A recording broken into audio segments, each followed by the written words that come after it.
First Revanth Reddy మీటింగ్లో అసలు నిన్న ఏం మాట్లాడిండు, ఆయన ఏం ప్రామిస్ చేద్దామని అనుకున్నాడు, ఏం చేసిండు. నిన్నటి మీటింగ్లో చాలా ఇంట్రెస్టింగ్ మాట ఇంకోటి కూడా అన్నాడు. ఆగస్టు 15 నాటికి, అంటే ఆగస్టు 15వ తేదీ నాటికి రైతు రుణమాఫీ కింద 2 లక్షల రూపాయలు రుణమాఫీ చేస్తాం 69 లక్షల మంది రైతులకు, తెలంగాణ రైతులకు అనేటువంటి మాట రేవంత్ రెడ్డి చెప్పిండు. దీన్ని ఎంత డీటెయిలింగ్గా చూడొచ్చు ఏంది అనేటువంటిది మనం చూద్దాం. రైట్, ఇగో నారాయణపేటలో నిర్వహించిన జనజాతర సభకు హాజరైన ప్రజలు, సభలో మాట్లాడుతున్న ముఖ్యమంత్రి రేవంత్ రెడ్డి. ప్రజలంతా పెంచుకున్న రేవంత్ రెడ్డి అనే మొక్కను నరకడానికి ఢిల్లీ నుంచి ఒకరు, గజ్వేల్ ఫామ్ హౌస్ నుంచి మరొకరు బయలుదేరారు. ఆ మొక్కను రక్షించుకోవాల్సిన బాధ్యత రాష్ట్ర ప్రజలదే. సీఎం రేవంత్ రెడ్డి ఆగస్టు 15లోగా రుణమాఫీ, వచ్చే పంట నుంచి 500 రూపాయల బోనస్, బిడ్డ కోసం బీజేపీకి భారత రాష్ట్ర సమితి తాకట్టు, 5 లోక్సభ స్థానాల్లో బీజేపీ గెలుపునకు ప్రధాని మోదీ నుంచి సుపారీ తీసుకున్న కేసీఆర్. మహబూబ్ నగర్, చేవెళ్ల, మల్కాజ్గిరి, జైరాబాద్, భువనగిరి లో కాంగ్రెస్ అభ్యర్థుల ఓటమి కుట్ర. 14 స్థానాల్లో గెలిస్తే ముదిరాజ్ బిడ్డకు మంత్రి పదవి. ఎస్సీ వర్గీకరణ పోరులో మందకృష్ణకు మద్దతు తెలిపాం. మేము వచ్చాక వర్గీకరణపై సుప్రీంలో కేసు వాదిస్తున్నాం.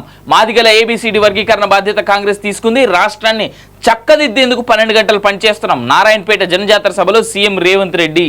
ఇది 2వ పేజీలో, 13వ పేజీలో ఉంది కదా రేవంత్ రెడ్డికి సంబంధించినటువంటి న్యూస్ ఇది. ఎన్నికల కోడ్ కారణంగా రాష్ట్రంలోని 68 లక్షల మంది రైతులకు రుణమాఫీ చేయలేకపోయామని, ఆగస్టు 15వ తేదీలోపు వారందరికీ 2 లక్షల రూపాయల రుణమాఫీ చేస్తామని ముఖ్యమంత్రి రేవంత్ రెడ్డి స్పష్టం చేశారు. ఇచ్చిన మాట ప్రకారం వచ్చే పంట నుంచి 500 రూపాయల బోనస్ ఇచ్చి పండిన పంట అనేటువంటిది చూస్తున్నాం కదా. మనం ఇన్ డీటెయిలింగ్లోకి వెళ్ళిన తర్వాత దీంట్లో ముదిరాజ్ బిడ్డల్ని, తర్వాత బీసీ బిడ్డల్ని కాంగ్రెస్ ఏ విధంగా మోసం చేయబోతోంది అనేటువంటి మాట ఆయన చెప్పినట్టుగా మనం చదివి దానిపైన డీటెయిలింగ్లోకి పోదాం. రైట్, చివరి గింజ వరకు కొనుగోలు చేస్తామని ప్రకటించారు. నారాయణపేట జిల్లా కేంద్రంలో సోమవారం కాంగ్రెస్ పార్టీ ఆధ్వర్యంలో నిర్వహించిన జనజాతర సభకు సీఎం రేవంత్ రెడ్డి ముఖ్య అతిథిగా హాజరయ్యారు. ఈ సందర్భంగా ఆయన మాట్లాడుతూ బీఆర్ఎస్ పై నిప్పులు చెరిగారు. తన బిడ్డ బెయిల్ కోసం మాజీ సీఎం కేసీఆర్ బీఆర్ఎస్ బీజేపీకి తాకట్టు పెట్టారు. బీజేపీ అభ్యర్థుల గెలుపు కోసం మోదీతో చీకటి ఒప్పందం చేసుకుని సుపారీ తీసుకున్నారు. మహబూబ్ నగర్, చేవెళ్ల, మల్కాజ్గిరి, జహీరాబాద్, భువనగిరి లోక్సభ నియోజకవర్గాల్లో కాంగ్రెస్ అభ్యర్థులను ఓడించేందుకు కుట్రలు చేస్తున్నారు. అందుకే ఆయా నియోజకవర్గాల పరిధిలో మాజీ ఎమ్మెల్యేలు ఎవరు గ్రామాలకు వెళ్లి బీఆర్ఎస్ కు ఓటు వేయాలని కూడా అడగడం లేదు అని వివరించారు. బీఆర్ఎస్ ను బీజేపీకి తాకట్టు పెట్టడం ద్వారా బీఆర్ఎస్ కార్యకర్తలు, నాయకుల ఆత్మగౌరవాన్ని మోదీ కాళ్ల దగ్గర ఉంచారని మండిపడ్డారు. బిడ్డలగా ఉన్నా కూడా వదలకుండా తన ఇతర పార్టీల నాయకులను, కార్యకర్తలు జైల్లో పెట్టినప్పుడు కేసీఆర్ కు బాధ కలగలేదని, కానీ తన బిడ్డను జైల్లో పెట్టగానే తెలంగాణ ఆత్మగౌరవాన్ని కేసీఆర్ తాకట్టు పెడుతున్నారని ఆరోపించారు. అసెంబ్లీ ఎన్నికల సమయంలో కూడా గద్వాల వంటి నియోజకవర్గాల్లో బీఆర్ఎస్ అభ్యర్థులను గెలిపించడానికి బీజేపీ సహకరించిందని, ఇప్పుడు బీజేపీ గెలవడానికి బీఆర్ఎస్ సహకరిస్తోందని ఆరోపించారు. సామాజిక న్యాయం కాంగ్రెస్తోనే సాధ్యం. అసెంబ్లీ ఎన్నికల సమయంలో కూడా సామాజిక వర్గ కూర్పు ఆధారంగా టికెట్లు ఇచ్చాం. బీసీ బిడ్డ నీలం మధుకు కాంగ్రెస్ మెదక్ టికెట్ ఇస్తే కేసీఆర్ వెంకటరామిరెడ్డికి ఇచ్చారు. ఇదే ఆ పార్టీ విధానం. 119 నియోజకవర్గాల్లో 10% ఉన్న ముదిరాజ్ బిడ్డలను బీఆర్ఎస్ పట్టించుకోలేదు. మేం టికెట్ ఇచ్చి మరి మొక్తల్ ఎమ్మెల్యేగా వాకిటి శ్రీహరిని గెలిపించుకున్నాం. రాష్ట్ర వ్యాప్తంగా 14 పార్లమెంట్ స్థానాల్లో గెలిస్తే ముదిరాజ్ బిడ్డను ఆగస్టు 15 లోపు మంత్రిని చేస్తాను. ఇగో దీంట్లో కొన్ని లైన్స్ మనం మార్క్ చేసుకుందాం. మనం ఎట్లాగూ చదువుకుంటూ ముంగటి పోతాం కాబట్టి ఇవన్నీ డిస్కస్ చేయాల్సినటువంటి అంశం. ఇగో 119 నియోజకవర్గాల్లో 10% ఉన్న ముదిరాజ్ బిడ్డలు. రైట్, ఇగో రాష్ట్ర వ్యాప్తంగా 14 పార్లమెంట్ స్థానాల్లో గెలిస్తే మాత్రమే ముదిరాజ్ బిడ్డను ఆగస్టు 15 లోపు మంత్రిని చేస్తా. బీసీఏలో ఉన్న ముదిరాజులను ప్రత్యేక పరిస్థితుల్లో బీసీడీలోకి మార్చారని ఆ కేసు సుప్రీంకోర్టులో ఉందని 10 ఏళ్లుగా ఆ కేసులో కేసీఆర్ సర్కార్ వాదనలు వినిపించలేదని తప్పుపట్టారు. మాదిగల ఏబీసీడీ వర్గీకరణ 10 ఏళ్లు కేసీఆర్ పట్టించుకోలేదు. మేము అధికారం చేపట్టిన తర్వాత మంత్రి రాజనరసింహతో పాటు 8 మంది ఎమ్మెల్యేలను పంపించి సుప్రీంలో కేసు వాదిస్తున్నాం. వర్గీకరణ కోసం పోరాడుతున్న మందకృష్ణకు పలుమార్లు మద్దతు తెలిపాం. అసెంబ్లీలో గలం విప్పి మార్షల్స్తో గెంటేయించుకున్నామని గుర్తు చేశారు.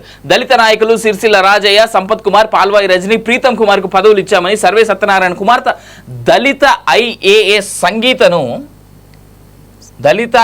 సంగీతను తన పేషీలో నియమించుకున్నానని చెప్పారు. కుర్మ బిడ్డకు సీట్ ఇస్తే డీకేఆర్న అల్లుడి కోసం ఆమెను ఓడించారని, వారికి అన్యాయం జరిగిందని గుర్తించి అనిల్ కుమార్ యాదవ్కు రాజ్యసభ ఇచ్చామని వివరించారు.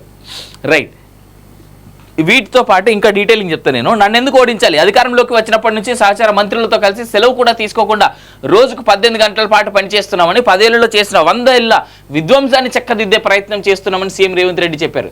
మహిళలకు గ్యాస్ సిలిండర్ ఇచ్చాం. ఆర్టీసీలో ఉచిత ప్రయాణం కల్పించాం. రాజీవ్ ఆరోగ్యశ్రీ పరిమితిని 10 లక్షలకు పెంచాం. పేదలకు 200 యూనిట్ల లోపు ఉచితంగా కరెంట్ ఇస్తున్నాం.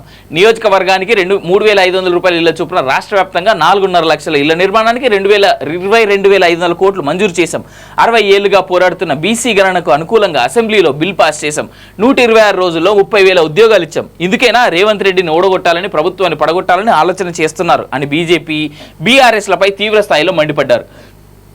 100 రోజులుగా అధికారంలో ఉన్న తనను గద్దెదించాలని అంటున్న బీఆర్ఎస్ నేతలు 10 ఏళ్లుగా ప్రధానిగా ఉన్న మోదీని గద్దెదించాలని ఎందుకు కోరడం లేదని నిలదీశారు. పారమూలు బిడ్డగా ముఖ్యమంత్రిగా పనిచేసేలా హక్కు నాకు లేదా? దొరలే ఎప్పుడు సీఎం కావాలా? వారు కాకపోతే వారి కొడుకులే కావాలని ప్రశ్నించారు. 500 రూపాయలకే గ్యాస్ సిలిండర్, 200 యూనిట్ల ఉచిత విద్యుత్ పాలమూరు ప్రజలకు అందకుండా ఎమ్మెల్సీ కోడ్తో బీజేపీ కుట్ర పన్నిందని విమర్శించారు. కోడ్ ముగిసిన వెంటనే రాష్ట్రంలో అమలవుతున్న పథకాలు పాలమూరులో కూడా అమలు చేస్తామని తెలిపారు. పార్లమెంట్ ఎన్నికల తర్వాత స్థానిక ఎన్నికలు నిర్వహిస్తామని కాంగ్రెస్ కార్యకర్తలు ఏమాత్రం ఏమరపాటుగా ఉండదని కుట్రలు చేస్తున్న వారిని అడ్డుకొని ప్రతి బూత్ గ్రామంలో మెజార్టీ తెచ్చేందుకు కష్టపడితే ఆ ఎన్నికల్లో టికెట్లు ఇచ్చి గెలిపించుకునే బాధ్యత పార్టీ తీసుకుంటుందని అన్నారు. రానున్న రోజుల్లో గ్రామాల్లో ఇందిరమ్మ కమిటీలు వేసి సంక్షేమ పథకాలను కార్యకర్తల చేతుల మీదుగానే అందజేస్తామన్నారు. ఉమ్మడి పాలమూరులో 2 పార్లమెంట్ స్థానాల్లో కాంగ్రెస్ అభ్యర్థులను గెలిపించాలని కోరారు. సభలో ఎంపీ అభ్యర్థి చెల్లా వంశీచందర్ రెడ్డి, జితేందర్ రెడ్డి, పర్ణికారెడ్డి, శంకర్, వాకిటి శ్రీహరి, ఎన్ఎం శ్రీనివాస్ రెడ్డి, మసూదన్ రెడ్డి, జనుంపల్లి అనిరుద్ రెడ్డి పాల్గొన్నారు. ఇగో కాంగ్రెస్ పార్టీలో ఎవరి ఆధిపత్యం నడుస్తోంది అనేది తెలవాలంటే నిన్న పార్టీ సభలో పాల్గొన్నటువంటి ఏదైతే నిన్న నారాయణపేటలో జరిగినటువంటి సభలో పాల్గొన్నటువంటి గీడున్నటువంటి పేర్లు చూడుది. సభలో ఎంపీ అభ్యర్థి చెల్లా వంశీచందర్ రెడ్డి, జితేందర్ రెడ్డి, పర్ణికారెడ్డి, శంకర్, వాకిటి శ్రీహరి. ఇక శంకర్ని వాకిటి శ్రీహరిని ఇద్దరిని తీసేస్తే ఎన్ఎం శ్రీనివాస్ రెడ్డి, మధుసూదన్ రెడ్డి, జునుంపల్లి అనిరుద్ రెడ్డి. ఈ రెడ్డిలు తప్ప ఎవరున్నారు అబ్బాయిడా? ఇప్పుడు 14 సీట్లు మమ్మల్ని గెలవనిస్తే, మమ్మల్ని 14 సీట్లు గెలిపిస్తే తప్ప, ఇగో ఇక్కడ క్లియర్గా చెప్పిండుగా, రాష్ట్ర వ్యాప్తంగా 14 పార్లమెంట్ స్థానాల్లో గెలిస్తే ముదిరాజ్ బిడ్డను ఆగస్టు 15 మంత్రిని చేస్తా అంటే మీ అదృష్టమో మీ దురదృష్టమో మీ దరిద్రమో ఎక్కువయ్యి మీకు 14 సీట్లు కనుక గెలవకపోతే ముదిరాజ్ బిడ్డలకు మీరు మంత్రి పదవులు చేయరా? లేదంటే బీసీ బిడ్డలను అసలు మంత్రులనే చేయరా? మీరు తెలంగాణలో ఉన్నటువంటి నాట్ ఈవెన్ 1.5% 2% లేనటువంటి రావులని మీరు మంత్రులు చేస్తారు.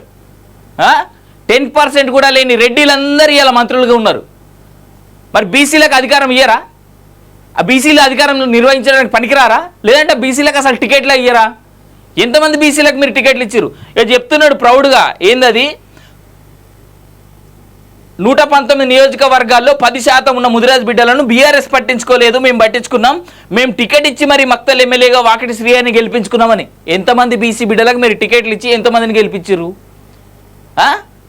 ఇవాళ బీఆర్ఎస్ పార్టీ ఇచ్చినటువంటి బీసీ టికెట్లు ఏ నియోజకవర్గాలు ఉన్నాయో అక్కడ మీరు రెడ్డిలను ఎందుకు నిలబెట్టారు? మరి మాట్లాడుతున్నాడు రేవంత్ రెడ్డి కూడా ఈ విషయంలో. అరే బీసీలకు మొదటి నుంచి అన్యాయం చేస్తున్నారు, బీసీ బిడ్డలందరికీ అన్యాయం చేస్తున్నారు, బీసీలు కూడా కరెక్ట్గా ఆలోచిస్తలేరు ఈ విషయంలో. ఎందుకు లాలుచి? బీసీ బిడ్డలు ఎందుకు ఆలోచిస్తలేరు? అట్లా ఈ నాయకులు ఎందుకు ఆలోచిస్తలేదు? ఎవరిని మభ్యపెడదామని, దేనికి మభ్యపెడదామని, అసలు ఏం చేద్దామని? అంటే బీసీలు అంటే కేవలం ఓట్లు గుద్దేటువంటి మనుషులేనా? లేదంటే ఓట్లు వేసేటువంటి కేవలం మనుషులు? ఓటు బ్యాంక్ కోసం మాత్రమే బీసీలు కావాలా ఈ కాంగ్రెస్ పార్టీకి, బీఆర్ఎస్ పార్టీకి? ఏం మాట్లాడుతున్నారు రేవంత్ రెడ్డి గారు మీరు? అంటే బీసీలు కేవలం ఓట్లు వేయడానికి మాకు కావాలి, మాకు పని వచ్చేది మీరు అంతవరకే, కాబట్టి మిమ్మల్ని మీకోసం మేము ఏం చేసినా ఏం చేయకపోయినా అడిగేటోడు ఎవరు లేడనే అడుగుతున్నాం కదా, మేము ప్రశ్నిస్తున్నాం కదా. ప్రజల తరపున నిల్చొని ప్రతిపక్షం హోదాలో నిల్చుకొని మీడియా అనేటువంటిది ఎప్పుడు మిమ్మల్ని ప్రశ్నిస్తూనే ఉంటుంది కదా. వాళ్ళు చేయలే, మీరు ఎందుకు చేస్తలేరు ఇవాళ? అంటే బీసీలు కేవలం ఓట్లు వేయడానికి మాత్రమే మీకు కావాలి, అంతేనా? బీసీ బిడ్డలకు న్యాయం జరగకూడదా? 14 సీట్లు రాలేదనుకో రేపు మీకు పార్లమెంట్ సెగ్మెంట్లో తెలంగాణ స్టేట్లో, అంటే మీరు బీసీలను మంత్రులను చేయరా? బీసీలో ఎలిజిబుల్ నాయకులు ఎవరైతే ఉన్నారో కేసీఆర్ చేసినట్టు ఎమ్మెల్సీలను చేసి మంత్రులు చేయండి. అంటే మీకు దగ్గర ఉన్న వాళ్ళు అయితే మంచోళ్ళు, దూరం ఉండేటోళ్ళు అయితే కాదా? అంటే రెడ్డిలు మాత్రమే మీ సామాజిక వర్గానికి చెందిన వాళ్ళు కాబట్టి రెడ్డిలు మాత్రమే మంత్రులు ఉండాలి, బీసీలు గీసీలు ఎవరు ఉండొద్దనా? అరే ఏం మాట్లాడుతున్నారు రేవంత్ రెడ్డి గారు? నాకు అర్థం కాదు. అరే నిన్న సభకి ఎవరెవరు హాజరైనో అందులో కూడా చూసుకోండి, మొత్తం అంతా రెడ్డిల పేర్లే ఉన్నాయి. మరి ఏం చేద్దామని మీ ఉద్దేశం? ఏ రకంగా మీరు మాట్లాడుతున్నటువంటి విధానం కరెక్ట్గా ఉన్నది? అంటే బీసీ బిడ్డలకు కానీ బీసీలకు కానీ అసలు రాజ్యాధికారం ఉండొద్దు, వాళ్ళకి మంత్రుల పదవులు ఉండొద్దు, అసలు వాళ్ళు మనుషులే కాదు, ఇదేనా మీరు చెప్పాలనుకునేటువంటి మాట? అంటే రెడ్డి సామాజిక వర్గానికి ఒక న్యాయం, బీసీ సామాజిక వర్గానికి ఒక న్యాయమా? మొదటి నుంచి బీసీలను తొక్కేయాలనేటువంటి ఆలోచన తప్ప ఇంకేమైనా కనబడుతుందా ఇక్కడ? చూడు సీఎం రేవంత్ వ్యాఖ్యలతో ఊహాగానాలు. వాకిటి శ్రీహరికి మంత్రి పదవి అంట. నారాయణపేట జిల్లా మక్తల్ నియోజకవర్గ ఎమ్మెల్యే వాకిటి శ్రీహరిని మంత్రి పదవి వరించనుందా? కాంగ్రెస్ జనజాతర సభలో సీఎం రేవంత్ రెడ్డి చేసిన వ్యాఖ్య ఆయన్ని గురించేనా? ఈ ప్రశ్నలకు అవుననే ఉంటున్నాయి కాంగ్రెస్ పార్టీ వర్గాలు. లోక్సభ ఎన్నికల్లో కాంగ్రెస్ పార్టీకి 14 స్థానాలు ఇస్తే ముదిరాజ్ బిడ్డకు ఆగస్టు 15 మంత్రి పదవి ఇస్తానని సీఎం రేవంత్ వ్యాఖ్యానించిన విషయం తెలిసిందే. రాష్ట్రంలో కాంగ్రెస్ పార్టీ తరఫున గెలిచిన ఏకైక ముదిరాజ్ సామాజిక వర్గానికి చెందిన ఎమ్మెల్యే వాకిటి శ్రీహరి మాత్రమే. దీనికి తోడు మంత్రివర్గ విస్తరణ పార్లమెంట్ ఎన్నికల తర్వాత ఉంటుందని అంతా భావిస్తున్న విషయం తెలిసిందే. కాంగ్రెస్ అధికారంలోకి వచ్చిన తర్వాత పూర్తి స్థాయిలో మంత్రివర్గ విస్తరణ చేయలేదు. రేవంత్ రెడ్డితో పాటు 11 మంది మంత్రులు మాత్రమే ప్రమాణ స్వీకారం చేశారు.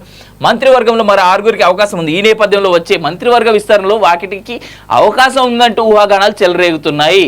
ఇగో నేను క్లియర్గా చెప్తున్నా, రేవంత్ రెడ్డి చెప్పిన మాట ఏంది?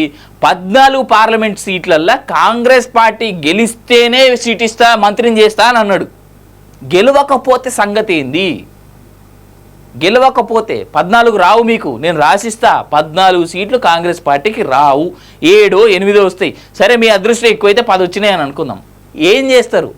14 వస్తేనే మంత్రిని చేస్తా అంటారు కదా, 14 రాకపోతే పరిస్థితి ఏంది? 7, 8 వస్తే మీరు బీసీలను ముదిరాల మంత్రులను చేయరా? సమాధానం చెప్పాల్సినటువంటి అంశం ఉంది కదా, ఖచ్చితంగా సమాధానం చెప్పాలి కదా. ఎందుకు చెప్పరు ఇట్లాంటి వాటికి? అంటే ఇట్లాంటివన్నీ అడగొద్దు మిమ్మల్ని కదా, అంతేనా? ఇంతసేపు బీసీలను కేవలం ఓట్లు వేయించుకోవడానికి, వాళ్ళని ఆడుకోవడానికి తప్ప బీసీలు ఇంకెందుకు పనికిరారా మీకు?